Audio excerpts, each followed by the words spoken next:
저에게 종교는 어렸을 때 다녔던 교회가 전부인데요. 학교 앞에서 전도를 하는 선생님을 따라 잠깐 다녔거나 중고등학교 때는 교회를 다니는 친구의 권유로 수련회를 가거나 따라가는 식으로 다녔던 것 같습니다. 물론 신앙심은 없었어요.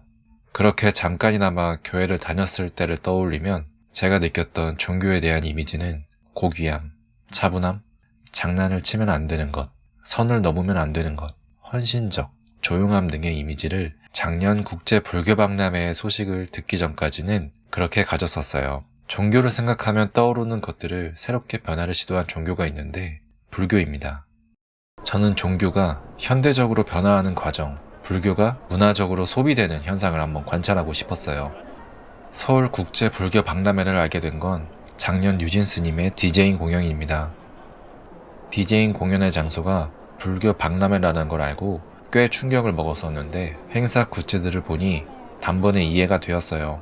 불교가 변화를 위해 여러 가지 시도하고 있다는 것을 이번 국제 불교 박람회를 탐방하며 더 알게 되었습니다. 불교는 더 이상 옛것만이 아닐까요? 오후 3시가 다 됐음에도 불교 박람회를 방문하고자 하는 사람들이 굉장히 많았습니다.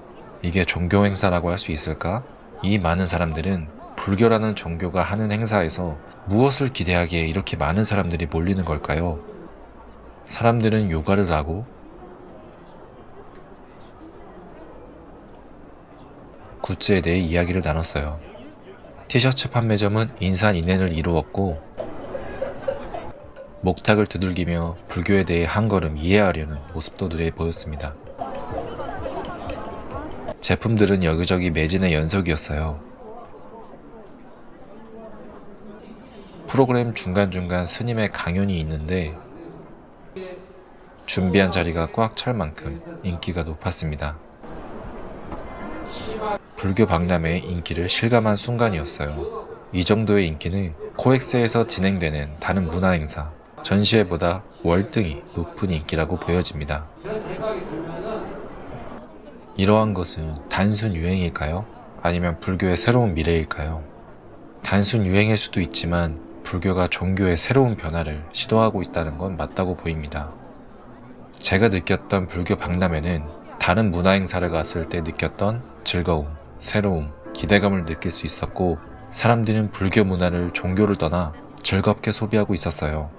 뭐랄까, 파도에서 파도가 크게 쳐서 파도의 힘으로 수면 아래까지 산소를 광활하게 공급해주는 느낌이었습니다. 불교가 파도를 치기 시작한 것이죠. 분명 불교 박람회에는 MZ라고 불리는 한국의 젊은 세대들이 확연히 많았고 그들은 박람회에 대해 많은 이야기를 나누고 굿즈를 구매했습니다. 그렇다면 믿지 않아도 종교를 즐길 수 있을까? 라고 묻는다면 이번 불교 박람회를 통해 그럴 수 있다라고 생각이 들어요. 한때 서양에서 요가가 힌두교, 불교의 명상에서 비롯되었지만 지금은 종교와 상관없이 운동으로 소비되고 있는 것처럼 불교라는 종교가 이제는 불교라는 장르가 되고 있다는 느낌을 받았습니다.